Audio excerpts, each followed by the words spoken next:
देश है वीर जवानों का, अलबेलों का, मस्तानों का। इस देश का यारो, इस देश का यारो क्या कहना, ये देश है दुनिया का गहना।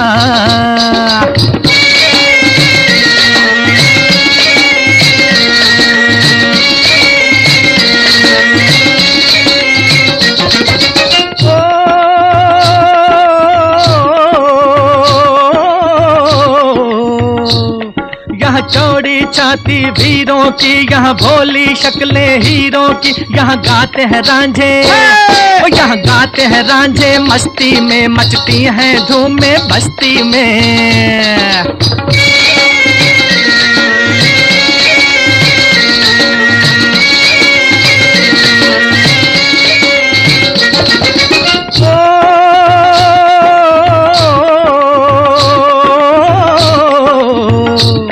पेड़ों पे बहारें झूलों की, राहों में कतारें फूलों की। यहाँ हंसता है सावन, यहाँ हंसता है सावन बालों में, खिलती हैं कलियां गालों में।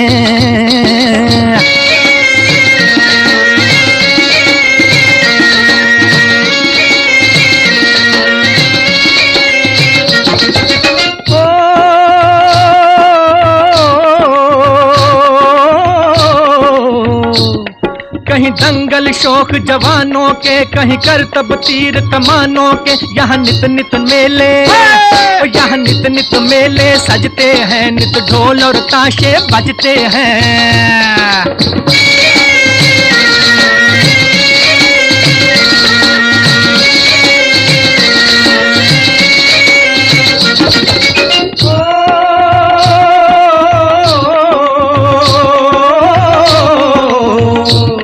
दिल भर के लिए दिलदार हैं हम, दुश्मन के लिए तलवार हैं हम। मैदान में अगर हम डट जाएं, मुश्किल है कि पीछे हट जाएं।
Honorable Chairman Sri D.G. Raghunath sir and the guest of honor Prasanna Kumar sir to hoist our tricolor national flag. Soon after the flag hoisting, we will sing our national anthem. I request other dignitaries to join our President of the occasion. Flag salute! National anthem begin! जन मन अधिनायक जय हे भारत भाग्य विधाता पंजाब सिंध गुजरात मराठा द्राविड उत्कल बंगा विंध्य हिमाचल यमुना गंगा उच्चल जलधि तरंगा तब शुभ नामे जागे तब शुभाशिष मागे गाहे तब जय गाथा जन गण मंगलदायक जय हे भारत भाग्य विधाता जय हे जय हे जय हे जय जय जय जय हे And to the sovereign, socialist, secular, democratic, republic, for which it stands. Hands down. School left turn. Thank you, friends. Now I request all the dignitaries to come and occupy the dais. Vidyadayini ಶಾಲೆ ಹಾಗೂ Vidyadayini BEd college Harihara ಇವರ ಪರವಾಗಿ 78ನೇ ಸ್ವಾತಂತ್ರ್ಯ ದಿನಾಚರಣೆ ಹಾರ್ದಿಕ ಶುಭಾಶಯಗಳು. 78ನೇ ಸ್ವಾತಂತ್ರ್ಯೋತ್ಸವ ಸಂಭ್ರಮದಲ್ಲಿದೆ. ನಾವು ಅನುಭವಿಸುತ್ತಿರುವ ಈ ಸ್ವಾತಂತ್ರ್ಯವು ನಮ್ಮ ರಾಷ್ಟ್ರ ನಾಯಕರು ರಾಷ್ಟ್ರಕ್ಕಾಗಿ ಮಾಡಿದ ತ್ಯಾಗ ಬಲಿದಾನಗಳಿಂದ ಪಡೆದಿದ್ದಾಗಿದೆ. ಈ ದಿನ ಕೆಲವು ರಾಷ್ಟ್ರ ನಾಯಕರು ಬಲಿದಾನ ಸ್ಮರಿಸುವುದಷ್ಟೇ ಸಲ್ಲದು, ನಾವು ನಮ್ಮ ರಾಷ್ಟ್ರಭಕ್ತಿಯನ್ನು ಬೆಳೆಸಿಕೊಳ್ಳುವುದರೊಂದಿಗೆ ನಮ್ಮ ಕಾರ್ಯಗಳಲ್ಲಿ ರಾಷ್ಟ್ರಕ್ಕಾಗಿ ನಮ್ಮಲ್ಲಿರುವ ಸಮರ್ಪಣಾ ಭಾವವನ್ನು ವ್ಯಕ್ತಪಡಿಸಬೇಕು. ರಾಷ್ಟ್ರ ನಾಯಕರು ತ್ಯಾಗ ಬಲಿದಾನಗಳಿಂದ ದೊರೆತ ಈ ಸ್ವಾತಂತ್ರ್ಯವು ಸಮರ್ಪಕವಾಗಬೇಕಾದರೆ ನಾವು ನಮ್ಮ ಜವಾಬ್ದಾರಿಗಳನ್ನು ಅರಿತುಕೊಳ್ಳುವುದು ಅತ್ಯವಶ್ಯಕ. Good morning to one and all. I would like to convey the wishes of 78th Independence Day celebration to you all. Vidyadayini Schools and Vidyadayini College of Education, Harihar, together welcome you all for the grand celebration of 78th Independence Day. Ancient India was the richest country in the world. It is the land of origin of many religions. Well-known universities such as Nalanda, Takshashila were established in India. Such a great country has been slipped into the grip of foreign rulers. Foreigners ruled her for several centuries. After the long struggle for independence, on August 15, 1947, we got an independence. We have to remember the great sacrifices of our national heroes forever. Srimati Jayalakshmi wants to welcome you all.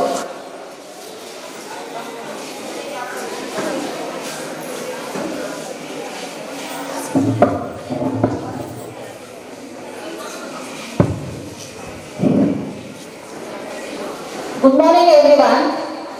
Welcome to our Independence Day festivities. Today we are all gathered here to celebrate a momentous occasion, the 15th of August, Indian Independence Day. This day marks the 78th anniversary of our country's freedom from colonial rule. It is a day of pride, reflection and gratitude. Before we start our program, I would like to welcome all of you to this function. First, I would like to welcome our Honorable Chairman, Sri D.G. Raghunath sir, who is the main inspiration, guide and supporter for all of us. A person who plans always for the betterment of the school and students. Under such guidance, the school completed its 21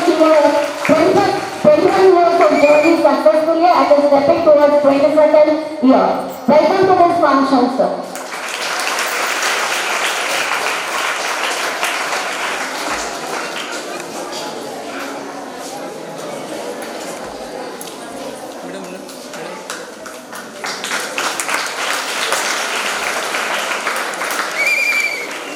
I would like to welcome our director Rajeshri ma'am, a talented person who strives day and night for our school's continuous success. Under madam's guidance, today's cultural activities shall be conducted.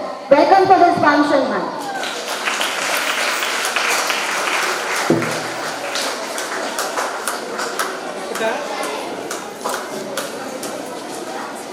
I would like to extend my warm welcome to our Director Manasa ma'am for our guidance and support for today's program. Welcome ma'am.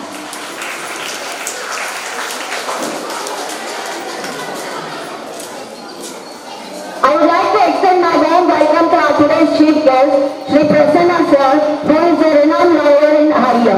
I would like to give brief introduction of Prasanna Sir. Sir was born in Haria in 1965. His educational qualification was BSc LLB. He completed his primary education in Government School Haria and his degree in HNP College and LLB degree in RL Law College, Damigara. He has served as additional government leader from 2002 to 2005 and also he is secretary of Giriamma College, Haria. We are grateful to Prasanna Sir for accepting our invitation to become the chief guest of today's function. Welcome, sir.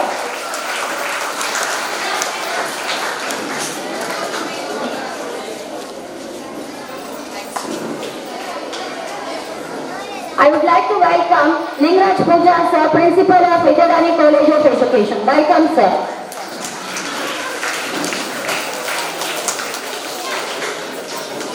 I would like to welcome all the parents who have continuously supported us in our endeavor to spread the light of true knowledge.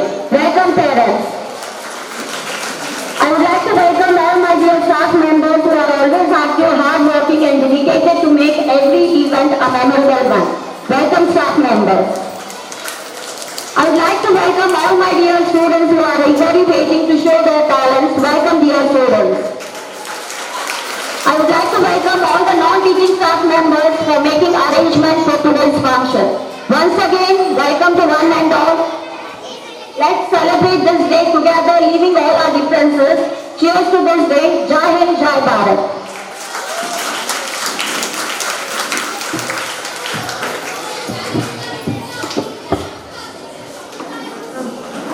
Thank you, ma'am. I welcome you too on this auspicious occasion.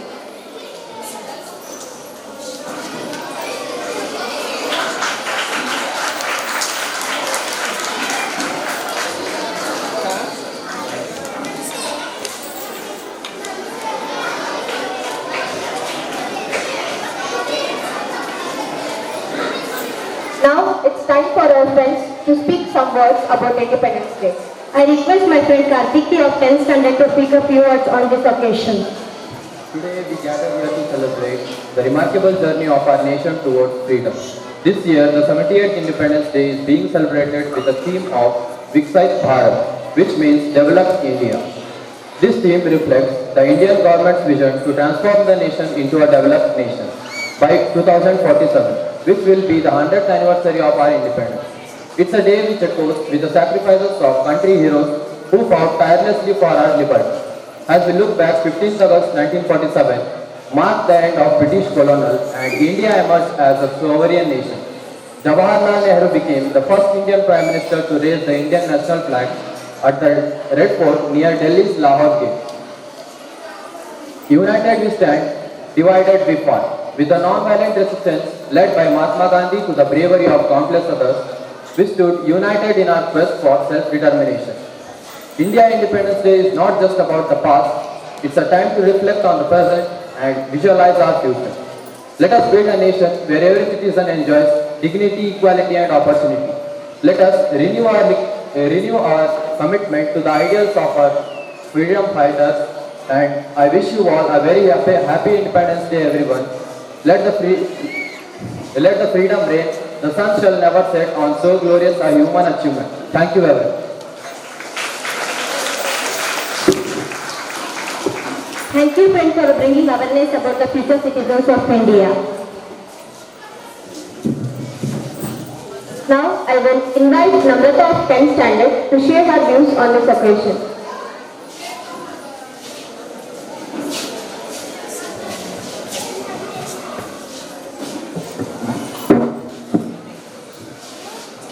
ಎಲ್ಲರಿಗೂ ಬೆಳಗಿನ ಶುಭೋದಯ. ವೇದಿಕೆ ಮೇಲೆ ಉಪಸ್ಥಿತರಾಗಿರುವ ಗೌರವಾನ್ವಿತ ಮುಖ್ಯ ಅತಿಥಿಗಳೇ, ಶಾಲಾ ಆಡಳಿತ ಮಂಡಳಿಯವರೇ, ಪ್ರಾಂಶುಪಾಲರೇ, ಶಿಕ್ಷಕರೇ, ಪೋಷಕರೇ ಹಾಗೂ ನನ್ನ ಪ್ರೀತಿಯ ಸ್ನೇಹಿತರೆ, ಪ್ರಥಮವಾಗಿ ಎಲ್ಲರಿಗೂ 78ನೇ ಸ್ವಾತಂತ್ರ್ಯ ದಿನಾಚರಣೆಯ ಶುಭಾಶಯಗಳು. ಇಂದು ಆಗಸ್ಟ್ 15 78ನೇ ಸ್ವಾತಂತ್ರ್ಯ ದಿನವನ್ನು ಆಚರಿಸುತ್ತಿದ್ದೇವೆ. 1947 ಆಗಸ್ಟ್ 15ರಂದು ಭಾರತವು ಬ್ರಿಟಿಷ್ ಆಳ್ವಿಕೆಯಿಂದ ಸ್ವಾತಂತ್ರ್ಯ ಪಡೆದ ದಿನವಾಗಿದೆ. ನಾವು ಈ ದಿನವನ್ನು ಅತ್ಯಂತ ಉತ್ಸಾಹದಿಂದ ಆಚರಿಸುತ್ತೇವೆ. ಇಂದು ನಾವು ಇಷ್ಟು ಸಂತಸದಿಂದ ಜೀವನ ನಡೆಸುತ್ತಿದ್ದೇವೆ. ನಮ್ಮ ದೇಶವನ್ನು ವಿಶ್ವದಲ್ಲೇ ಅತ್ಯುತ್ತಮ ದೇಶವೆಂದು ತೋರಿಸಲು ನಾವೆಲ್ಲರೂ ಒಟ್ಟಾಗಿ ಕೆಲಸ ಮಾಡೋಣ. ನಾವು ಭಾರತೀಯರಾಗಿರುವುದಕ್ಕಾಗಿ ಹೆಮ್ಮೆ ಪಡಬೇಕು. ಭಾರತದ ಸ್ವಾತಂತ್ರ್ಯಕ್ಕೆ 1857ರಿಂದ 1947ರವರೆಗೆ ಹಲವು ದಶಕಗಳ ಕಾಲ ನಮ್ಮ ಪೂರ್ವಜರು ಹೋರಾಟ ಮಾಡಿರುವುದನ್ನು ಈ ಸಂದರ್ಭದಲ್ಲಿ ನಾವು ನೆನಪಿಸಿಕೊಳ್ಳಬೇಕು. ಈ ಸಂದರ್ಭದಲ್ಲಿ ಮಹತ್ವವಾದ ಒಂದು ಅಂಶವನ್ನು ನಿಮಗೆಲ್ಲ ಹೇಳಲೇಬೇಕು. ಅದೇನೆಂದರೆ ನಾವೆಲ್ಲರೂ ಸ್ವಾತಂತ್ರ್ಯ ಎಂಬ ಪದದ ಅರ್ಥವನ್ನು ಪರಿಕಲ್ಪನೆಯನ್ನು ಸದಾ ನೆನಪಿನಲ್ಲಿ ಇಟ್ಟುಕೊಂಡಿರಬೇಕು. ಸ್ವಾತಂತ್ರ್ಯ ಎಂದರೆ ಪ್ರತಿಯೊಬ್ಬ ವ್ಯಕ್ತಿಗೆ ಭಾರತದಲ್ಲಿ ಎಲ್ಲಾ ರೀತಿಯ ಮೂಲಭೂತ ಹಕ್ಕು ಇದೆ ಹಾಗೂ ಎಲ್ಲಾ ರೀತಿಯ ಸ್ವಾತಂತ್ರ್ಯವಿದೆ.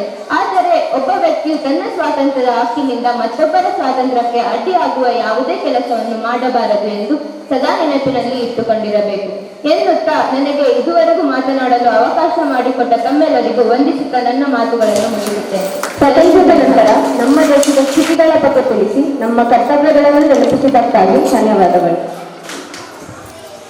It's the turn of my friend Amina Ashti of 10th standard to express her views.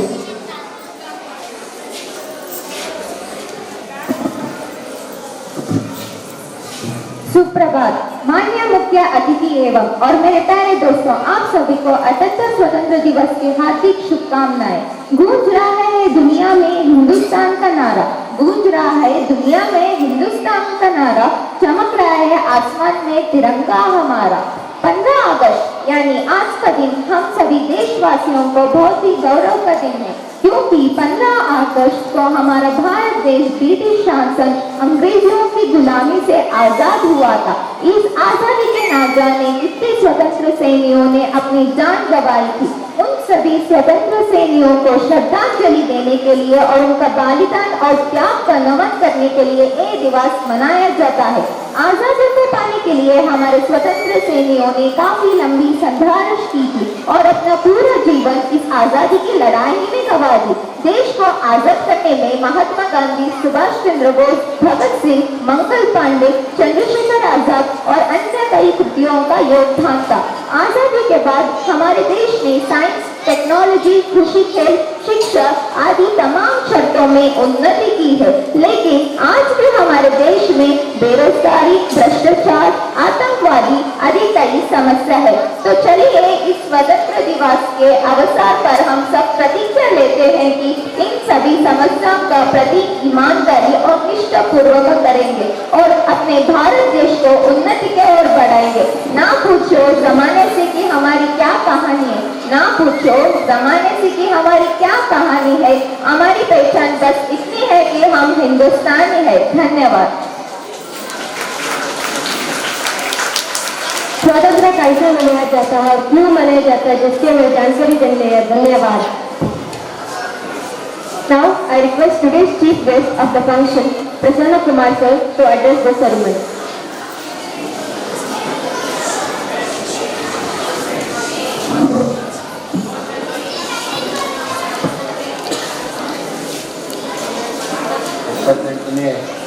ಸ್ವತಂತ್ರ ದಿನೋತ್ಸವದ ಶುಭಾಶಯ.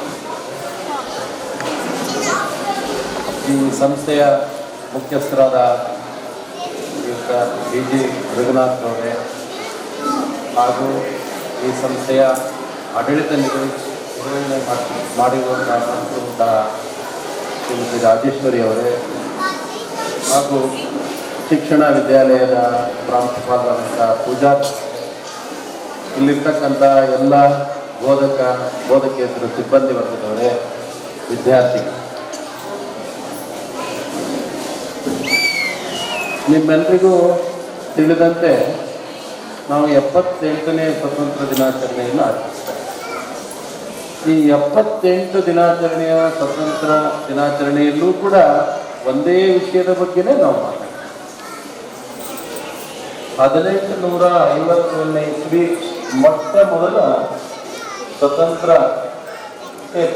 ಏನೊಂದು ವಾರ ಮಾಡಿರುವಾಗ ಇಂಡಿಪೆಂಡೆನ್ಸ್ ಏನಾಯಿತು, ಅದು ಝಾನ್ಸಿ ರಾಣಿ ಲಕ್ಷ್ಮೀಬಾಯಿ, ಮಂಗಲ್ ಪಾಂಡೆ ಇಂಥವರೆಲ್ಲರ ಮೂಮೆಂಟ್ನಿಂದ ಪ್ರಾರಂಭ ಆಗಿ ಸುಮಾರು 7 ಹಂತದಲ್ಲಿ ನಾವು ಸ್ವತಂತ್ರವನ್ನು ಪಡೀತದೆ. ಕೊನೆಯದಾಗಿ ಕ್ವಿಟ್ ಇಂಡಿಯಾ ಮೂವ್ಮೆಂಟ್ ಆಗ್ತದೆ.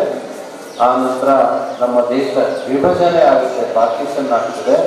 ಪಾರ್ಟಿಷನ್ ಆಗಿ ನಂತರ ನಾವು 1947 ಆಗಸ್ಟ್ 15 ನಮಗೆ ಸ್ವಾತಂತ್ರ್ಯ ಸಿಕ್ಕಿದೆ. ಮೊಟ್ಟ ಮೊದಲು ಪ್ರಾಣವನ್ನ ಕಳ್ಕೊಂಡಂಥವರು ಝಾನ್ಸಿ ರಾಣಿ ಲಕ್ಷ್ಮೀಬಾಯಿ. ಅವಳಿಗೊಂದು ಪುಟ್ಟ ಮಗು ಇರ್ತದೆ. ಆ ಮಗುವನ್ನ ಹಿಂದಕ್ಕೆ ಕಟ್ಕೊಂಡು ಅವಳು ಬ್ರಿಟಿಷರ ಜೊತೆಗೆ ಯುದ್ಧ ಮಾಡ್ತಾಳೆ. ಯುದ್ಧದಲ್ಲಿ ಹೋರಾಡ್ತಾ ಅವರು ಸಾವನ್ನಪ್ಪುವ ಸಮಯ ಬರ್ತದೆ. ಅವ್ರ ಕೈಗೆ ಸಿಕ್ತು ಸಾಯ್ಬಾರ್ದು ಅಂತೇಳಿ ದಹಿತಾ ಇರ್ತಕ್ಕಂಥ ಉರಿಯುವಂತಹ ಮನೆ ಗುಡಿಸಲಿನೊಳಗೆ ಅವಳು ಮಗು ಸಮೇತ ಹೋಗಿ ಸತ್ತೋಗ್ತಾಳೆ. ಈ ರೀತಿ ಅನೇಕ ಮಹಾನೀಯರು ತ್ಯಾಗ ಬಲಿದಾನದ ಮೂಲಕ ನಮಗೆ ಸ್ವಾತಂತ್ರ್ಯವನ್ನು ತಂದು ಕೊಟ್ಟಿದ್ದಾರೆ. ಮಹಾತ್ಮ ಗಾಂಧಿಯವರು ಅಹಿಂಸಾವಾದದಲ್ಲೇ ಅವರು ಸ್ವಾತಂತ್ರ್ಯವನ್ನು ತಂದು ಕೊಟ್ಟರು. ಆದ್ರೆ ಸುಭಾಷ್ ಚಂದ್ರ ಬೋಸ್ ಅವರು ಅವರಿಗೆ ಪರ್ಪೆಂಡಿಕ್ಯುಲರ್ ಆಗಿದ್ರು. ಅವ್ರೇನ್ ಹೇಳ್ತಿದ್ರು, give me your blood, I will give you freedom ಅಂತ ಹೇಳ್ತಾ ಇದ್ರು. ನೀವು ನಿಮ್ಮ ರಕ್ತವನ್ನ ಕೊಡಿ, ನಾನು ನಿಮಗೆ ಸ್ವಾತಂತ್ರ್ಯವನ್ನು ಕೊಡಿಸುತ್ತೇನೆ ಅಂತ ಹೇಳ್ತಾ ಇದ್ರು. ಈ ರೀತಿಯಾಗಿ ಅನೇಕ ರೀತಿಯ ಅನೇಕ ಆದರ್ಶಗಳ ವ್ಯಕ್ತಿತ್ವ ಉಳ್ಳಂತಹ ಮಹಾನುಭಾವರು ನಮಗೆ ಸ್ವಾತಂತ್ರ್ಯವನ್ನ ತಂದುಕೊಟ್ಟರು. ಸ್ವತಂತ್ರ ತಂದುಕೊಟ್ಟ ನಂತರ ನಮ್ಮ ದೇಶ ಅತ್ಯಂತ ಬಲಿಷ್ಠವಾಗಿ ಬೆಳೀತಾ ಬಂತು. ಬಹಳಷ್ಟು ಜನ ನಮ್ಮನ್ನ ಆಳಿದಂಥವರು ಪೈಕಿ ಹೇಳೋದಾದ್ರೆ ಮೊಟ್ಟ ಮೊದಲನೇ ಪ್ರಧಾನಿ ಪಂಡಿತ್ ಜವಾಹರ್ಲಾಲ್ ನೆಹರು ಅವರು. ಅಲ್ಲಿಂದ ಇಲ್ಲಿಯ ತನಕ ಬಂದಂತಹ ಕೆಲವು ರಾಜಕೀಯ ವ್ಯವಸ್ಥೆಯಲ್ಲಿ ಅಧಿಕಾರ ದುರುಪಯೋಗ ಆದರೂ ಕೂಡ ದೇಶ ಬಲಿಷ್ಠವಾಗಿ ಬೆಳೀತಾನೆ ಬಂತು. ಇಲ್ಲಿ ನಾವು ನೆನಪಿನಲ್ಲಿ ಇಟ್ಕೊಳ್ಬೇಕು, ಕೇವಲ ನಾವು ಗತ ವೈಭವ ಅಥವಾ ಗತ ಕಾಲದಲ್ಲಿ ಆಗಿ ಹೋದಂತಹದ್ದನ್ನೇ ಮಾಡಿ ನಾವು ಮಾಡ್ತಾ ಹೋಗೋದು ಅಲ್ಲ. ನಮಗೆ ಬಹಳಷ್ಟು ಚಾಲೆಂಜಸ್ ಇದೆ. ನಮ್ಮ ಭಾರತ ದೇಶದ ಸುತ್ತಲೂ ಇರ್ತಕ್ಕಂಥ ವರ್ತುಲಾಕಾರದಲ್ಲಿ ಏನೆಲ್ಲರೂ ಇದ್ದಾರೆ, ಎಲ್ಲರೂ ನಮ್ಮ ಮೇಲೆ ಕತ್ತಿಯನ್ನೇ ಮಸಿತ್ತಿದ್ದಾರೆ. ಉದಾಹರಣೆಗೆ ಚೈನಾ ಆಗಿರ್ಬೋದು, ಅವರ ಪಕ್ಕಕ್ಕಿರುವಂತಹ ಪಾಕಿಸ್ತಾನ ಆಗಿರ್ಬೋದು, ಆ ನಂತರ ಆಫ್ಘಾನಿಸ್ತಾನ ಇರ್ಬೋದು. ಅವರು ತೋರಿಕೆಗೆ ಈ ಸದ್ಯಕ್ಕೆ ನಮ್ಮಂತೆ ವೈರತ್ವ ಇಲ್ಲ, ಆದ್ರೆ ಅವರು ಕೂಡ ಇದು ಮಾಡ್ತಾ ಇದ್ದಾರೆ. ಬಾಂಗ್ಲಾದೇಶ ಇರ್ಬೋದು, ಆದ್ರೆ ಶ್ರೀಲಂಕಾ ಇರ್ಬೋದು, ಎಲ್ಲ ರಾಷ್ಟ್ರಗಳಿಗೆ ಅತ್ಯಂತ ಹೆಚ್ಚಿನ ಸಹಾಯ ಮಾಡಿದಂಥದ್ದು, ನೆರವು ನೀಡಿರ್ತಕ್ಕಂಥದ್ದು ಭಾರತ ದೇಶವಾಗಿದೆ ಅನ್ನೋದನ್ನ ನಾವು ಮರಿಬಾರದು. ಯಾರು ಏನೇ ಮಾಡಿದ್ರು ಕೂಡ ಅವರ ಸಂಕಷ್ಟ ಕಾಲದಲ್ಲಿ ನಮ್ಮ ದೇಶ ಅವರಿಗೆ ಅತ್ಯಂತ ಸಹಾಯವನ್ನು ಬಹಳಷ್ಟು ಸಹಾಯ ಮಾಡಿದೆ. ಉದಾಹರಣೆಗೆ ತಾಲಿಬಾನ್ನಲ್ಲಿ ಆಹಾರಕ್ಕೆ ಪರದಾಟ ಆಗಿದ್ದಿರಬಹುದು, ಆ ನಂತರ ಬಾಂಗ್ಲಾದೇಶಕ್ಕೆ ವಿವಿಧ ಗ್ರಾಂಟ್ಗಳನ್ನ ಕೊಟ್ಟಿದ್ದು, ಅಲ್ಲಿಗೆ ಸಹಕಾರ ಕೊಟ್ಟಿದ್ದಿರಬಹುದು. ನಾವೆಲ್ಲರನ್ನು ಕೊಡ್ತಾ ಬಂದಿದ್ದೇವೆ. ನಾವು ಪ್ರಜಾಪ್ರಭುತ್ವ ವ್ಯವಸ್ಥೆಯಲ್ಲಿದ್ದೇವೆ. ನಾವು ಜನರಿಂದ ಜನರಿಗೋಸ್ಕರ ಜನರಿಗಾಗಿ ಅಂತ ಆಡಳಿತ ಮಾಡುವಂತಹ ಒಂದು ಡೆಮಾಕ್ರೆಟಿಕ್ ಸೆಟಪ್ ನಮ್ಮ ಆಡಳಿತ ಯಂತ್ರವಾಗಿದೆ. ಇಲ್ಲಿ ಈ ವ್ಯವಸ್ಥೆಯಲ್ಲಿ ನಮಗೆ ತೊಂದರೆ ಆಗ್ತಾ ಇರೋದು ಎಲ್ಲಿಂದ ಅಂತಂದ್ರೆ, ಮೊದಲನೇ ಏನ್ ಹೇಳ್ತೀವಲ್ಲ, ಜನರಿಂದ ಜನರಿಗೋಸ್ಕರ ಜನರಿಗಾಗಿ ಅಂತ ಏನ್ ನಾವು ಕರಿತೀವಿ, ಈ ಜನರಿಂದ ಅನ್ನೋ ಪ್ರಶ್ನೆ ಬರ್ತದೆ. ಈ ಪ್ರಜಾಪ್ರಭುತ್ವ ವ್ಯವಸ್ಥೆಯಲ್ಲಿ ಜನಗಳೇ ಎಲ್ಲರನ್ನು ಆಯ್ಕೆ ಮಾಡ್ತಾರೆ. ನಮ್ಗೆ ಒಂದು ಮುನ್ಸಿಪಾಲಿಟಿ ಸದಸ್ಯ ಇರ್ಬೋದು, ಒಂದು ಗ್ರಾಮ ಪಂಚಾಯತಿ ಮೆಂಬರ್ ಇರ್ಬೋದು, ಒಬ್ಬ ಶಾಸಕ ಇರ್ಬೋದು, ಒಬ್ಬ MP ಇರ್ಬೋದು. ಇವರನ್ನೆಲ್ಲ ಆಯ್ಕೆ ಮಾಡುವಂತ ಹಕ್ಕು ನಮ್ಮ ದೇಶ, ಈ ದೇಶದ ಪ್ರಜೆಗಳಿಗೆ ನಮ್ಮ ವ್ಯವಸ್ಥೆ ಕೊಟ್ಟಿದೆ. ನಾವೇನ್ ಮಾಡ್ತೀವಿ, ಈ ಎಲ್ಲ ವ್ಯವಸ್ಥೆಯಲ್ಲಿ ಆಯ್ಕೆ ಮಾಡುವ ಅಧಿಕಾರ ಹೊಂದಿದ್ದಂತಹ ಅಧಿಕಾರವನ್ನ ಒಳ್ಳೆದಕ್ಕಾಗಿ ನಾವು ಬಳಸೋದಿಲ್ಲ. ನನ್ನ ಜಾತಿಯವನೇ ಅವನಾಗಿರಬೇಕು, ಅವನು ನನಗೆ ದುಡ್ಡು ಕೊಡಬೇಕು, ನನ್ನ ಒಳ್ಳೆಯ ಕೆಟ್ಟ ಬೇಡಿಕೆಗಳನ್ನೆಲ್ಲ ಪೂರೈಸಿರಬೇಕು. ಈ ರೀತಿಯ ಅಳತೆಗೋಲನ್ನು ಇಟ್ಟುಕೊಂಡು ನಾವು ಏನ್ ಮಾಡ್ತೀವಿ, ಒಳ್ಳೆ ಪ್ರತಿನಿಧಿಗಳನ್ನ ನಾವು ಆಯ್ಕೆ ಮಾಡ್ತೀವಿ. ಆ ಗೊಂದಲದಲ್ಲಿ ಏನಾಗುತ್ತೆ, ಮೇಲ್ ಹೋಗಿ ಅವ್ರು ಒಳ್ಳೆ ಆಡಳಿತ ಕೊಡಲ್ಲ. ಸಾಮಾನ್ಯವಾಗಿ ನಾವು ದೂಷಣೆ ಏನ್ ಮಾಡ್ತೀವಿ, ನಮ್ಮ MLA ಸರಿ ಇಲ್ಲ, ಅಥವಾ ನಮ್ಮ ಮುಖ್ಯಮಂತ್ರಿ ಸರಿ ಇಲ್ಲ, ಅಥವಾ ಪ್ರಧಾನಮಂತ್ರಿ ಸರಿ ಇಲ್ಲ, ಇನ್ನೊಬ್ಬರು ಸರಿ ಇಲ್ಲ ಅಂತ ಸಾಮಾನ್ಯವಾಗಿ ಹೊಗಳೋದು ಮತ್ತು ತೆಗಳುವಂತಹ ವ್ಯವಸ್ಥೆ ಇದ್ದೇ ಇದೆ. ನಮ್ಮ ಪ್ರಜಾಪ್ರಭುತ್ವದಲ್ಲಿ ಫ್ರೀಡಮ್ ಆಫ್ ಸ್ಪೀಚ್ ಇದೆ ನೋಡಿ, ಇದು ನಮಗಿದೆ. ಈ ರೀತಿ ಇದ್ದಾಗ ಏನ್ ಮಾಡ್ತೀವಿ, ನಾವು ತೆಗಳ್ತೀವಿ. ಆದ್ರೆ ಸಂವಿಧಾನಾತ್ಮಕವಾದ ಜವಾಬ್ದಾರಿಯನ್ನು ಪೂರೈಸುವಲ್ಲಿ ಈ ದೇಶದ ಪ್ರಜೆಗಳು ಜವಾಬ್ದಾರಿಯುತವಾಗಿ ನಡೆದುಕೊಳ್ಳಲ್ಲ. ಸಾಮಾನ್ಯವಾಗಿ ಹೆಚ್ಚಾನೆಚ್ಚು ಜನ ಮತ ಹಾಕಕ್ ಹೋಗಲ್ಲ, ಅತ್ಯಂತ ಹೆಚ್ಚಿಗೆ ಓದಂಥವ್ರು ಬೆಂಗಳೂರಿನಲ್ಲಿ ನೀವು ನೋಡಿ ಅತಿ ಹೆಚ್ಚಿಗೆ ಓದಿ ತುಂಬಾ ಒಳ್ಳೊಳ್ಳೆ ಸ್ಥಾನದಲ್ಲಿ ಇರ್ತಕ್ಕಂಥವ್ರು ಮನೆಯಿಂದ ಹೊರಗೆ ಹೋಗಲ್ಲ, ಮತದಾನ ಮಾಡಲ್ಲ. ಇನ್ನು ಅತಿ ಬಡತನದಲ್ಲಿ ಇರ್ತಕ್ಕಂಥವ್ರು, ಬಡತನದ ರೇಖೆಯಿಂದ ಕೆಳಗಿರ್ತಕ್ಕಂಥವ್ರು ಏನ್ ಮಾಡ್ತಾರೆ, ಅವ್ರಿಗೆ ಯಾರು ಏನ್ ದುಡ್ಡು ಕೊಡ್ತಾರೋ ಅದು ದುಡ್ಡು ತಗೊಂಡು ಹೋಗ್ತಾರೆ. ಈ ರೀತಿಯಾಗಿ ಕೆಲವು ಜನ ಓದಂತವ್ರು ಮತದಾನ ಪ್ರಕ್ರಿಯೆಯಲ್ಲಿ ಭಾಗವಹಿಸಲ್ಲ, ಕೆಲವು ಜನ ಮತದಾನ ಮಾಡುವಾಗ ಜವಾಬ್ದಾರಿಯುತವಾಗಿ ನಿರ್ಣಯ ಮಾಡಲ್ಲ. ಹೀಗಾಗಿ ನಮ್ಮ ವ್ಯವಸ್ಥೆ ಸದೃಢವಾಗ್ತಾ ಇಲ್ಲ. ಈ ಸದೃಢ ಆಗಬೇಕು ಅಂದ್ರೆ ನಾವೇನ್ ಮಾಡ್ಬೇಕು, ಸಂವಿಧಾನಾತ್ಮಕ ಜವಾಬ್ದಾರಿಯನ್ನು ಈ ದೇಶದ ಪ್ರತಿಯೊಬ್ಬ ನಾಗರಿಕನು ಅತ್ಯಂತ ಜವಾಬ್ದಾರಿಯುತವಾಗಿ ಒಬ್ಬ ಉತ್ತಮ ವ್ಯಕ್ತಿಯ ಆಯ್ಕೆ ಒಂದು ಉತ್ತಮ ಕಾರ್ಯ ಸಾಧನೆ ಅಂತ ತಿಳ್ಕೊಂಡು ನಾವು ಅತ್ಯುತ್ತಮ ರೀತಿಯಲ್ಲಿ ಮತದಾನ ಪ್ರಕ್ರಿಯೆಯಲ್ಲಿ ಪಾಲ್ಗೊಂಡಾಗ ಮಾತ್ರ ಪ್ರಜಾಪ್ರಭುತ್ವ ವ್ಯವಸ್ಥೆ ಸರಿಯಾಗ್ತದೆ. ಆ ವ್ಯವಸ್ಥೆಯಲ್ಲಿ ಆಯ್ಕೆ ಆದಂತರು ಸದೃಢವಾಗಿ ನಮ್ಮ ದೇಶವನ್ನ ಆಳಿ ಗಟ್ಟಿಯಾಗಿ ಕಟ್ಟಬಲ್ಲರು. ಈ ರೀತಿ ಕಟ್ಟಬೇಕು ಅಂದಾಗ ನಾವು ಜವಾಬ್ದಾರಿಯುತವಾಗಿ ನಡ್ಕೊಳ್ಬೇಕಾಗ್ತದೆ. ಆಗ ಮಾತ್ರ ಹಿರಿಯರು ನಮಗೆ ಗಳಿಸಿಕೊಟ್ಟಂತಹ ಸ್ವಾತಂತ್ರ್ಯವನ್ನ ನಾವು ಸ್ವತಂತ್ರಕ್ಕೆ ಮತ್ತು ಅವರಿಗೆ ಗೌರವ ಸಲ್ಲಿಸಿದಂಗೆ ಆಗ್ತದೆ. ಹೊರತು ನಾವು ಸ್ವತಂತ್ರ ದಿನಾಚರಣೆ ದಿವಸ ಒಂದೆಡೆ ಸೇರಿ ಒಂದು ಫಂಕ್ಷನ್ ಮಾಡಿ ಸ್ವಲ್ಪ ಮಿಠಾಯಿ ತಿಂದು ಸಿಹಿಯನ್ನು ತಿಂದು ನಾವು ಪ್ರಶಂಸೆ ಮಾಡಿ ಅವ್ರು ಹಿಂಗ್ ಮಾಡಿದ್ರು, ಆ ತರ ಮಾಡಿದ್ರು, ಈ ತರ ಮಾಡಿದ್ರು, ಈ ರೀತಿ ಬಲಿದಾನ ಮಾಡಿದ್ರು ಅಂತ ಕೇವಲ ನಾವು ಹೇಳಿದ್ರೆ ಅದಕ್ಕೆ ನಾವು ಗೌರವ ಕೊಟ್ಟಂಗೆ ಆಗಲ್ಲ. ನಮಗೆ ಬಹಳಷ್ಟು ಚಾಲೆಂಜಸ್ ಇದೆ ನಮ್ಮ ದೇಶದಲ್ಲಿ. ನಾವು ಎಲ್ಲ ಚಾಲೆಂಜಸ್ ನ ಮೀಟ್ ಔಟ್ ಮಾಡಬೇಕು. ನಿಮ್ಮ ಮಟ್ಟಿಗೆ ಹೇಳೋದಾದ್ರೆ ನೋಡಿ, ಚಾರಿಟಿ ಬಿಗಿನ್ಸ್ ಅಟ್ ಹೋಮ್ ಅಂತ. ಪ್ರತಿಯೊಬ್ಬ ವ್ಯಕ್ತಿಯು ನಮ್ಮನ್ನು ನಾವು ಉದ್ಧಾರ ಮಾಡ್ಕೊಂಡ್ರೆ ಸಾಕು, ದೇಶ ಆಟೋಮೆಟಿಕ್ ಆಗಿ ಉದ್ಧಾರ. ನೀವು ವಿದ್ಯಾರ್ಥಿಗಳೆಲ್ಲರೂ ಇಲ್ಲಿದ್ದೀರಿ, ನನಗೆ ಗೊತ್ತಿಲ್ಲ, ನೀವು ಎಲ್ಲ ಮನೆಯಲ್ಲೂ ಪೇರೆಂಟ್ಸಿಗೂ ಮಕ್ಕಳಿಗೂ ಏನು ಒಂದು ಸಂಘರ್ಷ ನಡೆಯುತ್ತೆ ಅಂದ್ರೆ ಸಾಮಾನ್ಯವಾಗಿ ಮೊಬೈಲ್ ಸಂಘರ್ಷ ದಿನಕ್ಕೆ 2 ತಾಸು ಎಲ್ಲ ತಾಯಿಯಂದ್ರು ನೀವು ಮಾಡೇ ಮಾಡ್ತೀರಿ. ಮೊಬೈಲ್ ಇದ್ರೆ ಮಕ್ಕಳು ಊಟ ಮಾಡಲ್ಲ, ಮೊಬೈಲ್ ಇದ್ರೆ ಓದಲ್ಲ, ಮೊಬೈಲ್ ಅನ್ನ ಹೆಚ್ಚಿನ ಕಾಲ ಅದನ್ನು ನೋಡ್ತಾರೆ. ಅದರಲ್ಲಿ ಆ ಮೊಬೈಲ್ ಅನ್ನ ನೋಡ್ತಾ ಅವ್ರ ಕಣ್ಣಿನ ದೃಷ್ಟಿ ಮತ್ತು ಮೆದುಳಿನ ಶಕ್ತಿ ಮತ್ತು ಅವರಲ್ಲಿರ್ತಕ್ಕಂಥ ಅತ್ಯುತ್ತಮವಾದ ಸಮಯ ಅನ್ನೋದು ಬಹಳ ಮುಖ್ಯವಾದದ್ದು ಮಕ್ಕಳೇ. ಏನಂದ್ರೆ ನೀವು ನಿಮ್ಮ ಸಮಯವನ್ನ ಕಳೆದ್ರೆ ಅಂದ್ರೆ ಅದರಂತ ದೊಡ್ಡ ಅಫೆನ್ಸ್ ಇನ್ನೊಂದಿಲ್ಲ. ಈ ಶಾಲೆಗೆ ಬರ್ತೀರಿ, ಇಲ್ಲಿರ್ತಕ್ಕಂಥ ಉತ್ತಮ ವಾತಾವರಣ, ಒಳ್ಳೆಯ ಅತ್ಯುತ್ತಮ ಟೀಚರ್ಸ್ ಇದ್ದಾರೆ, ಇವರು ಕೊಡುವಂತಹ ಪಾಠ ಮತ್ತು ಇಲ್ಲಿರ್ತಕ್ಕಂಥ ವ್ಯವಸ್ಥೆಯನ್ನ ಸದುಪಯೋಗ ಪಡಿಸಿಕೊಂಡು ನೀವು ನಿಮ್ಮ ಜೀವನವನ್ನು ಉಜ್ವಲ ಮಾಡಿಕೊಂಡು ನೀವು ಒಳ್ಳೆಯ ಪ್ರಜೆಗಳಾದಾಗ ಮಾತ್ರ ಈ ದೇಶದ ಅಭಿವೃದ್ಧಿ ಸಾಧ್ಯ. ಇವರ ಮುಂದಿನ ನಮ್ಮ ದೇಶದ ಕನಸೇ ನೀವು, ಮುಂದಿನ ಆಶಾಕಿರಣವೇ ಮಕ್ಕಳು. ಹಾಗಾಗಿ ನೀವು ಮೊದಲನೇದಾಗಿ ನಿಮ್ಮ ಸಮಯಕ್ಕೆ ಬೆಲೆ ಕೊಡಿ. ಎರಡನೇದು ನಿಮ್ಮ ಪೇರೆಂಟ್ಸಿಗೆ ಗೌರವ ಕೊಡಿ. ಅವ್ರು ಏನೇ ಹೇಳಿದ್ರು, ಏನೇ ಬೈದ್ರು, ಸಿಟ್ ಮಾಡಿದ್ರು ನಿಮ್ ಒಳ್ಳೆದಕ್ಕೆ ಮಾಡ್ತಾರೆ ಅಂತ ತಿಳ್ಕೊಳ್ಳಿ. ಆ ನಂತರ ನಿಮ್ಮ ಟೀಚರ್ಸ್, ಯಾವುದೋ ಒಬ್ಬ ಟೀಚರು ಸ್ವಲ್ಪ ಸಿಟ್ಟು ಬಂದಾಗ ನಿಮ್ಗೊಂದ್ಸಲ ಹೊಡಿಬಹುದು.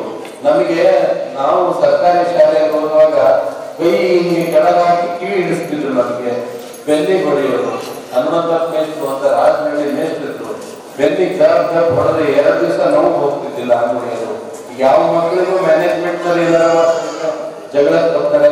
ಟೀಚರ್ಸ್ ಯಾರಾದ್ರೂ ಹೊಡೆದ್ರೆ ಪೇರೆಂಟ್ಸ್ ನನ್ನ ಮಕ್ಕಳು ಹೆಂಗ್ ಹೊಡೆದೆ, ನನ್ನ ಮಗಳಿಗೆ ಹೆಂಗ್ ಹೊಡೆದೆ ಅಂತ ಬರ್ತಾರೆ. ಆ ಯಾವುದೇ ಒಂದು ಕಲ್ಲು ಅದಕ್ಕೆ ಶಿಲ್ಪಿ ಹುಡುಗಿಯ ಹೊಡೆತವನ್ನು ಕಠಿಣ ಇದ್ರೆ ಅದು ಮೂರ್ತಿ ಆಗಕ್ಕೆ ಸಾಧ್ಯವಿಲ್ಲ. ನಿಮ್ಮೊಟ್ಟಿಗೆ ಆಡಳಿತ ಮಂಡಳಿ, ಟೀಚರ್ಸ್ ಮತ್ತು ನೀವು 3 ಜನ ಸೇರಿ ಜಂಟಿಯಾಗಿ ಸಾಮೂಹಿಕ ಜವಾಬ್ದಾರಿಯಿಂದ ನಿಮ್ಮ ಮಕ್ಕಳನ್ನ ನೀವು ಒಂದು ಒಳ್ಳೆಯ ಮೂರ್ತಿಯನ್ನಾಗಿ, ಒಳ್ಳೆಯ ವ್ಯಕ್ತಿಯನ್ನಾಗಿ ಮಾಡುವ ಜವಾಬ್ದಾರಿ ನಿಮ್ಮ ಮೇಲಿದೆ.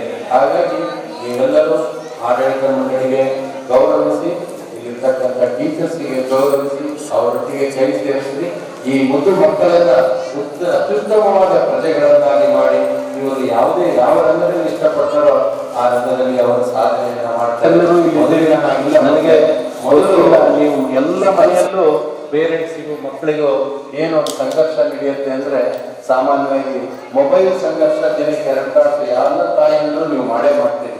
ಮೊಬೈಲ್ ಇದ್ರೆ ಮಕ್ಕಳು ಊಟ ಮಾಡಲ್ಲ, ಮೊಬೈಲ್ ಇದ್ರೆ ಓದಲ್ಲ, ಮೊಬೈಲ್ ಅನ್ನ ಹೆಚ್ಚಿನ ಕಾಲ ಅದನ್ನು ನೋಡ್ತಾರೆ. ಅದರಲ್ಲಿ ಆ ಮೊಬೈಲ್ ಅನ್ನ ನೋಡ್ತಾ ಅವ್ರ ಕಣ್ಣಿನ ದೃಷ್ಟಿ ಮತ್ತು ಮೆದುಳಿನ ಶಕ್ತಿ ಮತ್ತು ಅವರಲ್ಲಿರ್ತಕ್ಕಂಥ ಅತ್ಯುತ್ತಮವಾದ ಸಮಯ ಅನ್ನೋದು ಬಹಳ ಮುಖ್ಯವಾದದ್ದು ಮಕ್ಕಳೇ. ಏನಂದ್ರೆ B A minute of time. ನೀವು ನಿಮ್ಮ ಸಮಯವನ್ನ ಕಳೆದ್ರೆ ಅಂದ್ರೆ ಅದರಂತ ದೊಡ್ಡ ಅಫೆನ್ಸ್ ಇನ್ನೊಂದಿಲ್ಲ. ಈ ಶಾಲೆಗೆ ಬರ್ತೀರಿ, ಇಲ್ಲಿರ್ತಕ್ಕಂಥ ಉತ್ತಮ ವಾತಾವರಣ, ಒಳ್ಳೆಯ ಅತ್ಯುತ್ತಮ ಟೀಚರ್ಸ್ ಇದ್ದಾರೆ, ಇವರು ಕೊಡುವಂತಹ ಪಾಠ ಮತ್ತು ಇಲ್ಲಿರ್ತಕ್ಕಂಥ ವ್ಯವಸ್ಥೆಯನ್ನ ಸದುಪಯೋಗ ಪಡಿಸಿಕೊಂಡು ನೀವು ನಿಮ್ಮ ಜೀವನವನ್ನು ಉಜ್ವಲ ಮಾಡಿಕೊಂಡು ನೀವು ಒಳ್ಳೆಯ ಪ್ರಜೆಗಳಾದಾಗ ಮಾತ್ರ ಈ ದೇಶದ ಅಭಿವೃದ್ಧಿ ಸಾಧ್ಯ. ಇವರ ಮುಂದಿನ ನಮ್ಮ ದೇಶದ ಕನಸೇ ನೀವು, ಮುಂದಿನ ಆಶಾಕಿರಣವೇ ಮಕ್ಕಳು. ಹಾಗಾಗಿ ನೀವು ಮೊಟ್ಟ ಮೊದಲನೇದಾಗಿ ನಿಮ್ಮ ಸಮಯಕ್ಕೆ ಬೆಲೆ ಕೊಡಿ. ಎರಡನೇದು ನಿಮ್ಮ ಪೇರೆಂಟ್ಸಿಗೆ ಗೌರವ ಕೊಡಿ. ಅವ್ರು ಏನೇ ಹೇಳಿದ್ರು, ಏನೇ ಬೈದ್ರು, ಸಿಟ್ ಮಾಡಿದ್ರು ನಿಮ್ಮ ಒಳ್ಳೆದಕ್ಕೆ ಮಾಡ್ತಾರೆ ಅಂತ ತಿಳ್ಕೊಳ್ಳಿ.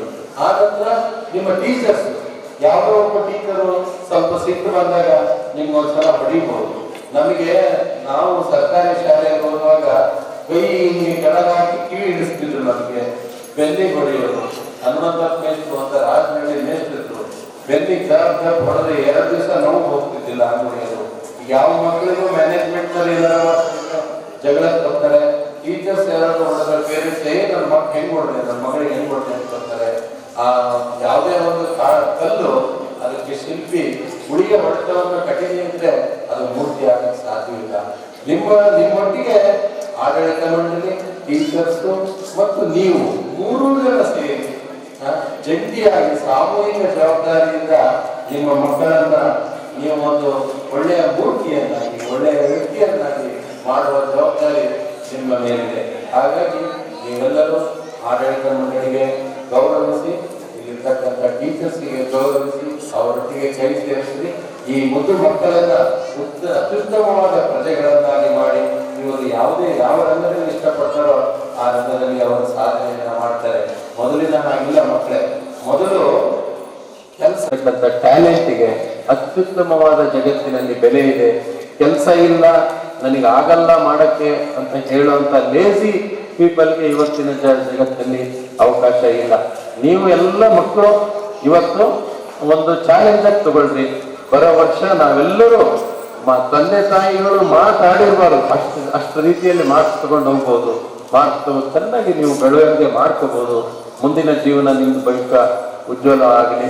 ಈ ಶಾಲೆಯಲ್ಲಿ ಇರ್ತಕ್ಕಂಥ ಟೀಚರ್ನಾಥ್ರವರು, ನಾನು ಹಗಲೆಲ್ಲ ಮಾತಾಡ್ತಿರ್ತೀನಿ, ಇಷ್ಟೊಂದು ಕೋಟ್ಯಾಂತರ ರೂಪಾಯಿ ಹಾಕಿ ಶಾಲೆ ಮಾಡಿದ್ದೀರಿ ನೀವು, ಇದನ್ನ ರಿಯಲ್ ಎಸ್ಟೇಟ್ ನ ಹಾಕಿದ್ರೆ 2-3 ಸಾವಿರ ಕೋಟಿ ಆಗಿರೋದಲ್ಲ ಅಂತ. ಆದ್ರೆ ನೋಡ್ರಿ, ಇವತ್ತು ನಮ್ಮ ಹರಿಹರದಲ್ಲಿ ಯಾರು ಚಾಲೆಂಜ್ ಆಗಿ ತಗೊಂಡು ಒಬ್ಬ ವ್ಯಕ್ತಿ ಒಂದೇ ಮತದಾನ ಒಬ್ಬನೇ ಏಕಾಂಗಿಯಾಗಿ ಇವತ್ತು ಹರಿಹರದಲ್ಲಿ ಇಂಥ ಇನ್ಸ್ಟಿಟ್ಯೂಷನ್ ಅನ್ನ ಬಂದು ಇಂಥ ಏರಿಯಾದಲ್ಲಿ ಮಾಡಿ ಇಷ್ಟೊಂದು ಜನರಿಗೆ ಒಂದು ವ್ಯವಸ್ಥೆಯನ್ನ ಮಾಡಿಕೊಟ್ಟಿದ್ದಾರೆ. ಅಟ್ಲೀಸ್ಟ್ ನಾವು ಅವ್ರಿಗೆ ಹೊಗಳೋದು ಬೇಡ, ಅಟ್ಲೀಸ್ಟ್ ತೊಂದರೆ ಕೊಡದಂಗೆ, ಅವರಿಗೆ ಮನಸ್ಸಿಗೆ ನೋವಾಗದಂಗೆ, ಅವರ ಕುಟುಂಬಕ್ಕೆ. ರಾಜೇಶ್ವರಿ ಅವರ ಬಗ್ಗೆ ನನಗೆ ವೈಯಕ್ತಿಕವಾಗಿ ಒಂದು 2 ವರ್ಷದಿಂದ ಅವರು ನನ್ನ ಪರಿಚಯ. ನನ್ನ ಮಗಳು ಸಹ ಇಲ್ಲೇ BEd ಮಾಡಿದ್ದಾರೆ, ನನ್ನ ಮಗಳು ಮಾಡಿದ್ದಾರೆ. ಅವಳಿಗೆ, ನನ್ನ ಮಗಳಿಗೆ ಸ್ವಲ್ಪ ಸ್ಟೀವನ್ ಜಾನ್ಸನ್ ಸಿಂಡ್ರೋಮ್ ಅನ್ನುವಂಥ ಒಂದು ರಿಯಾಕ್ಷನ್ ಆಗ್ಬಿಡ್ತು ಅವಳು 1 ವರ್ಷದೊಳಿದ್ದಾಗ. ಅವಾಗಿನಿಂದ ಅವಳಿಗೆ ಸಂತೋಷ ಮತ್ತು ಸಿಟ್ಟು ಎರಡೂ ಬಂದಾಗ ಅವಳನ್ನು ಸ್ವಲ್ಪ ನಿರ್ವಹಿಸೋದು ಕಷ್ಟ ಆಗ್ತಾ ಇತ್ತು ಪೇರೆಂಟ್ಸಿಗೆ. ನಾವಿಲ್ಲಿ ಕರ್ಕೊಂಡ್ಬಂದು ಚೇಂಬರ್ಗೆ ಹೋದಾಗ ನನ್ನ ಮನ ಮುಟ್ಟುವಾಗ, ನನ್ನ ಮನಸ್ಸು ಕರಗುವ ಹಾಗೆ ನಮ್ಮೊಡನೆ ಅವರು ವ್ಯವಹರಿಸಿದ್ರು. ನನ್ನ ಮಗಳನ್ನು ಅತ್ಯುತ್ತಮವಾಗಿ ಡಿಸ್ಟಿಂಕ್ಷನ್ ಆಗಿ ಇಲ್ಲಿಂದ ಪಾಸ್ ಆಗುವ ರೀತಿಯಲ್ಲಿ ಅವಳಿಗೆ ತರಬೇತಿಯನ್ನು ಕೊಟ್ಟು ಮಾಡಿದ್ರು. ವೀರೇಶ್ ಇರ್ಬೋದು, ನಮ್ಮ ಪೂಜಾರ್ ಅವರು ಇರ್ಬೋದು, ರಾಜೇಶ್ವರಿ ಅವರು ಇರ್ಬೋದು, ಅಥವಾ ನನಗೆ ಇಲ್ಲಿ ಮಿಕ್ಕವ್ರ ಹೆಸರು ಗೊತ್ತಿಲ್ಲ, ಎಲ್ಲರೂ ತುಂಬಾ ಅತ್ಯುತ್ತಮವಾದ ಕೊಡುಗೆಯನ್ನು ಕೊಟ್ಟಿದ್ದೀರಿ ಊರಿಗೆ. ನಾನು ಕೂಡ ಈ ಸಂಸ್ಥೆಯ ಫಲಾನುಭವಿ ಇದ್ದೇನೆ. ಮುಂದೆ ನನ್ನಂತೆ ನನ್ನ ಮಗುವಿಗೆ ಯಾವ ರೀತಿ ಒಳ್ಳೆಯದನ್ನ ಮಾಡಿದ್ರಿ ಆ ರೀತಿ ಈ ಊರಿನ ಎಲ್ಲ ಮಕ್ಕಳಿಗೆ ಹೆಚ್ಚಾನಿಚ್ಚು ಆಗಲಿ. ಇಲ್ಲಿರ್ತಕ್ಕಂಥ ಸಿಬ್ಬಂದಿ ವರ್ಗದವರಿಗೂ, ವಿದ್ಯಾರ್ಥಿಗಳಿಗೂ, ಆಡಳಿತ ಮಂಡಳಿಗೂ ಹರಿಹರೇಶ್ವರನ ಕೃಪೆ ಆಗಲಿ ಅಂತ ಹೇಳ್ತಾ, ಈ ದಿನ ನಿಮ್ಮೊಟ್ಟಿಗೆ ಬಂದು ಭಾಗವಹಿಸಿ ನಾನು ಮಾತಾಡೋದಕ್ಕೆ ಅವಕಾಶ ಮಾಡಿಕೊಟ್ಟ ತಮ್ಮೆಲ್ಲರಿಗೂ ನಮಸ್ಕರಿಸಿ ನನ್ನ 4 ಮಾತು ಮುಗಿಸ್ತೇನೆ. ಜೈ Hind.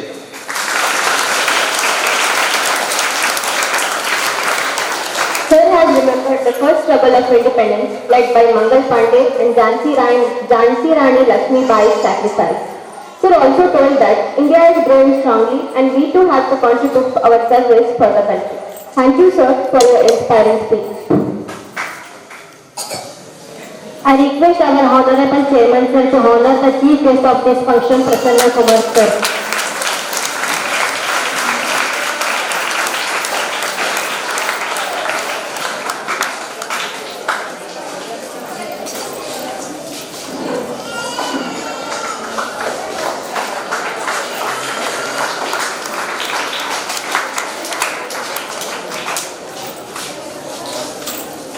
Thank you, sir, for honoring the guest.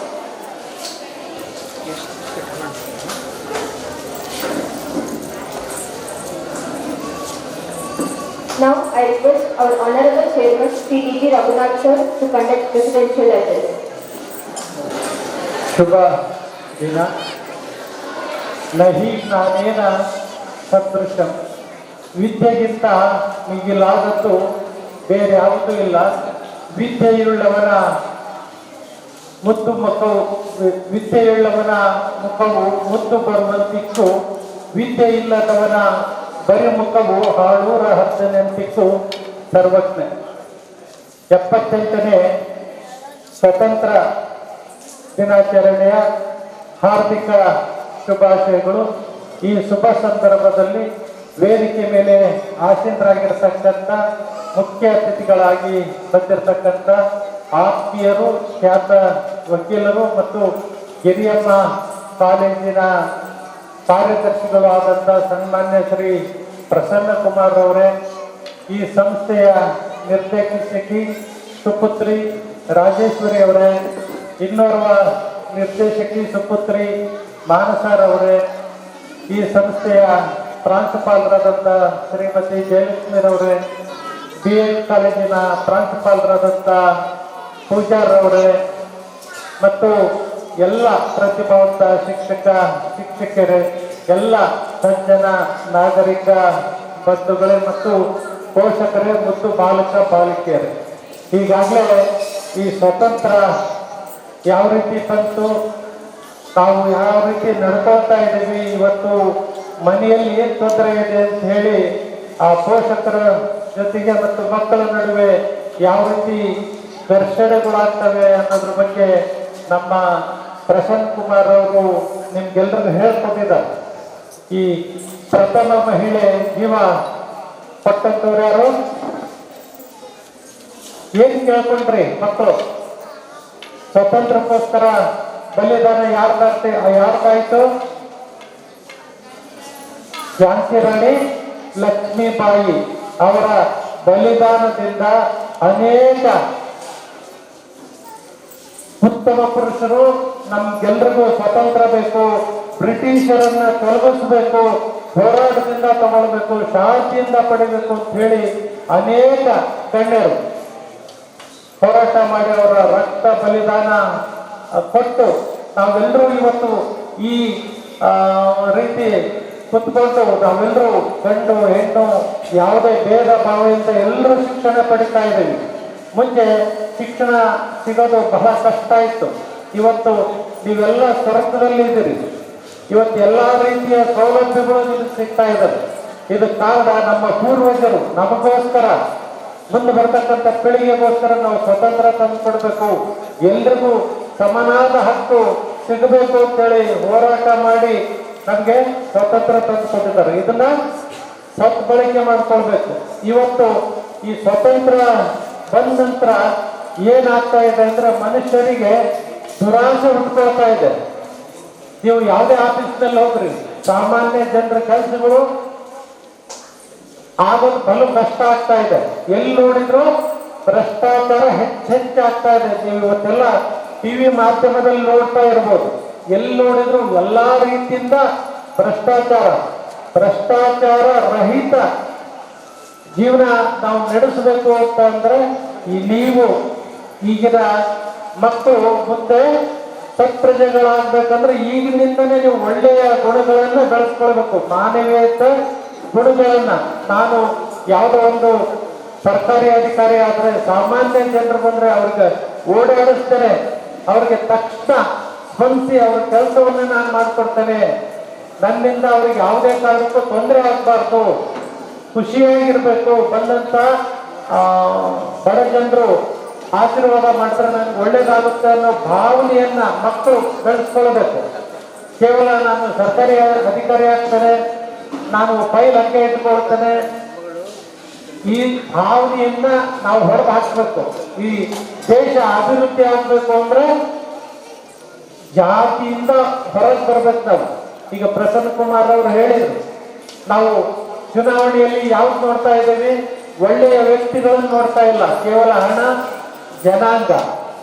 ವ್ಯಕ್ತಿತ್ವ ಏನಿದೆ, ಅವನಲ್ಲಿ ಟ್ಯಾಲೆಂಟ್ ಏನಿದೆ, ಅವನಲ್ಲಿ ಭಾವನೆಗಳು ಏನಿದಾವೆ, ಆ ವ್ಯಕ್ತಿ ಚುನಾಯಿಸಿ ಬಂದ್ರೆ ಏನ್ ನಮಗೆ ಲಾಭಗಳಾಗ್ತವೆ ಅಂತ ಯೋಚನೆನೇ ಮಾಡಲ್ಲ. ಕೇವಲ ಹಣ ಪ್ಲಸ್ ಆ ಜನಾಂಗ ನಮ್ಮವನು, ಹೆಂಗಾರ ಇರಲಿ ನಮ್ಮವನು ಅಂತೇಳಿ ಹಿಂಗೆ ಮಾಡೋದ್ರಿಂದ ಪ್ರತಿಯೊಬ್ಬರಿಗೂ ಅದ್ರ ನೋವು ಯಾವಾಗುತ್ತೆ? ಬರ್ತಕ್ಕಂಥ 5 ವರ್ಷಗಳ ಕಾಲ. ಇವತ್ತು 500 ರೂಪಾಯಿ ಕೊಟ್ಟರೆ ನಾವು 50,000 ವಾಪಸ್ ಅವ್ರಿಗೆ ಕೊಟ್ಟಿರ್ತೇವೆ, ಗೊತ್ತಾಗ್ತಾ ಇರ್ತಾರ.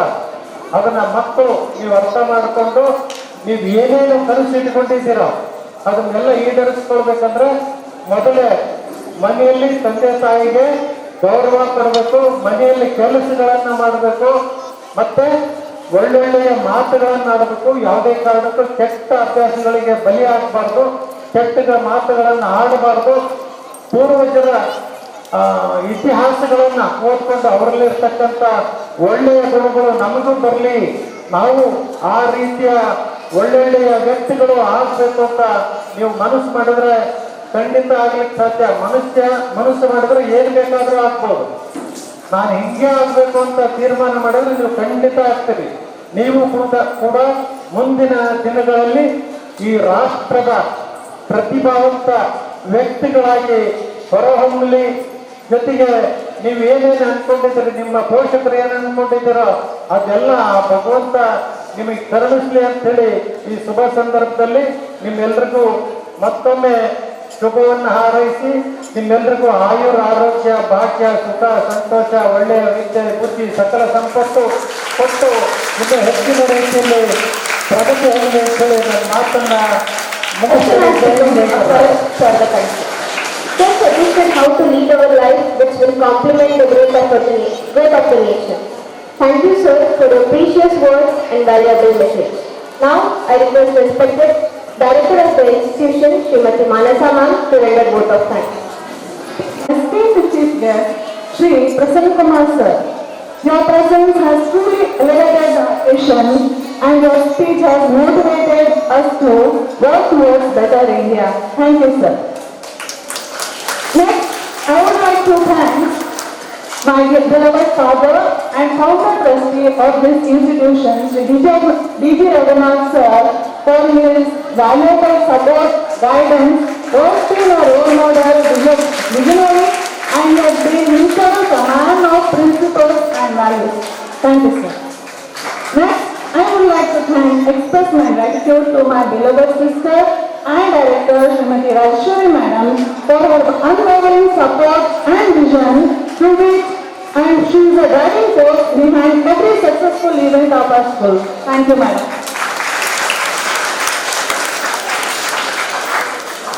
Next, I would like to thank the principal, Srimati Jayalakshmi Madam, of our school, who has been a role model and guidance for all the teachers and students in organizing this event. Thank you, Madam. Next, I would like to thank all the teachers for their hard work and progress for making this Independence Day a successful event.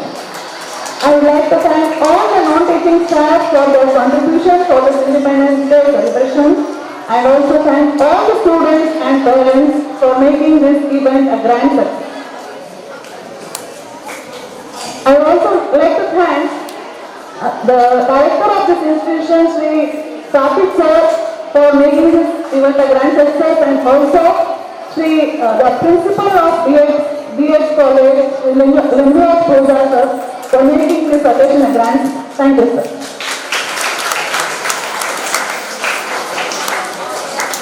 Thank you, ma'am.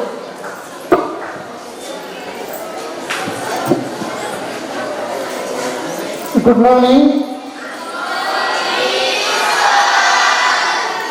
You are all with full energy and enthusiasm. Now, our LKG, UKG kids have been dressed up in the get-up of national heroes, so they are ready to say their dialogues. Let us listen and encourage them. Let us start one by one.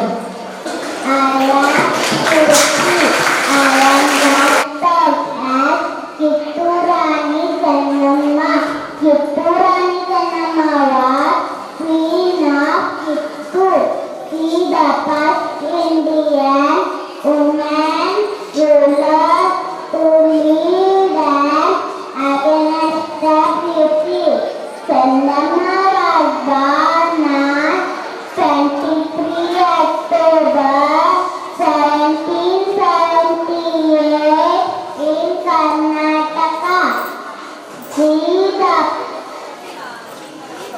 Hara Hara Mahadeva Jaya.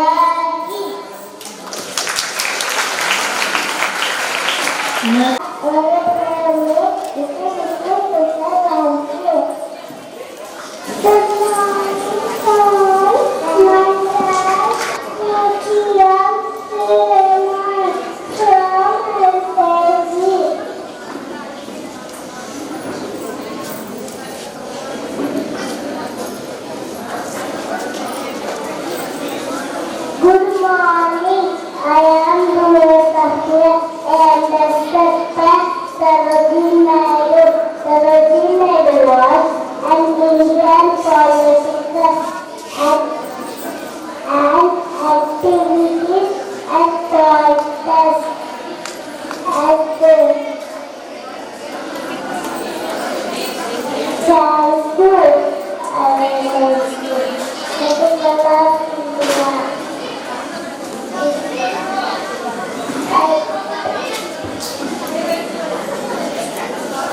I am born on 13th February 1879 in Hyderabad. Her birthday celebrated as National Women's Day. Thank you very much.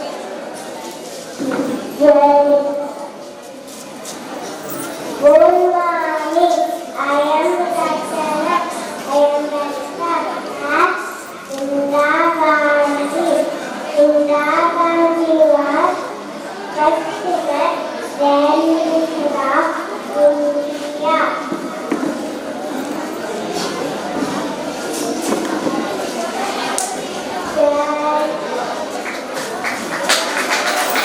Good morning.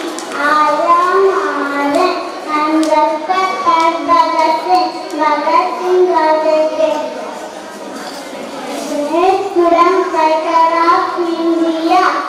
Was born on 28 September 1907 in Punjab. He expert reading and writing Hindi, English, Urdu, Punjabi and Gurumukhi. He gave a very famous slogan, Inquilab Zindabad, Inquilab Zindabad. Jai Hind.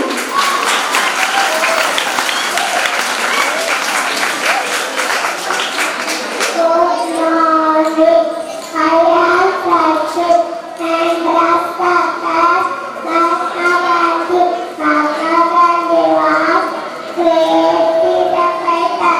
He was known as Father of Nation. He was born on 2nd October 1869. Superintendent Mohandas Karan Chandra Gandhi. Sunitari Babu Jai. Thank you. Have a nice day. Good morning. I am K.V.S. I am Red Sir Subhash Chandra Bose. Subhash Chandra Bose was great freedom fighter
ನಿಮಿಷ wait ಮಾಡಿ.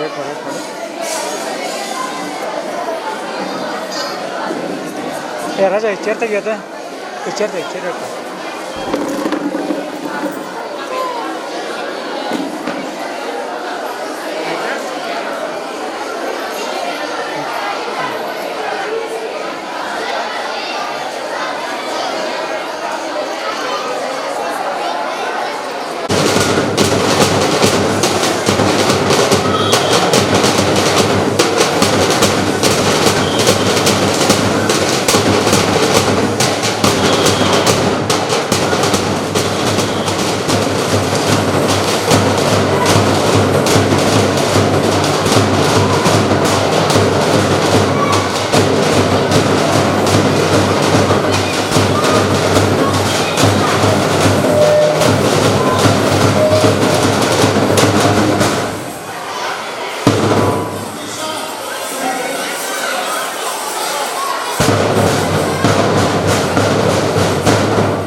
Thank you.